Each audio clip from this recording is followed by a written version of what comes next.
Миллионердің қалай бай болғаны жайлы көптеген оқиғалармен таныс шығарсыздар. Ал далада қайыршы болып жүрген баспанасы жоқ адамдардың байлыққа қалай жеткені жайлы білмейтін де боларсыз. Сәлем достар, сіздермен бірге Тентек арнасының келесі шығарылымы. Бүгін біз сіздермен әлемдегі ең бай қайыршы кімдер деген сұраққа жауап табатын боламыз. Олай болса, кеттік.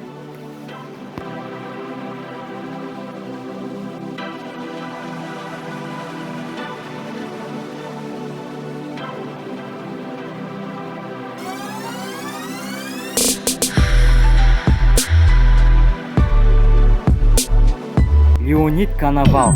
63 жастағы Сібір қайыршысы 20 жыл бойы қоқыста өмір сүрген Леонид Коновалов енді бөтелке жинаумен айналыспайды.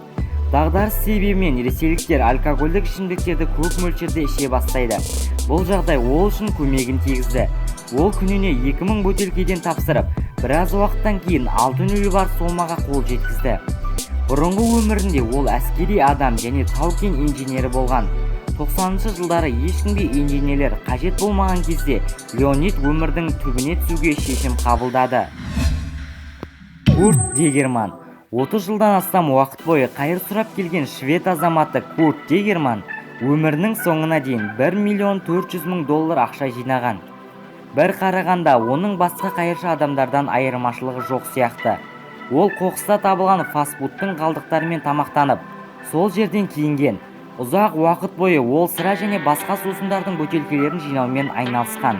Бірақ басқа қайыршыларға қарағанда ол жинаған ақшасын алкоголь мен есірткіге емес, Швецияның үздік компанияларының акцияларына инвестиция жасап отырған. 2008 жылы ол 60 жасында қайтыс болған Курт Дегерман бүкіл әлемді таң қалдырды. Ол акция және басқа бағалы қағаздар ретінде 8 миллион крон қалдырғаны анықталды. Ал есеп шотында $300,000 ақша табылды. Дегерманның отбасы мүшелерінің айтуынша, бала кезінде ол өте қабілетті болған.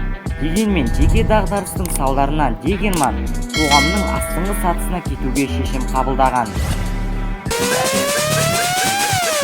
Күнім қызғалдағым, күнім ізгі арманым, бақта жайнап өскен, гүлге жүз барамын.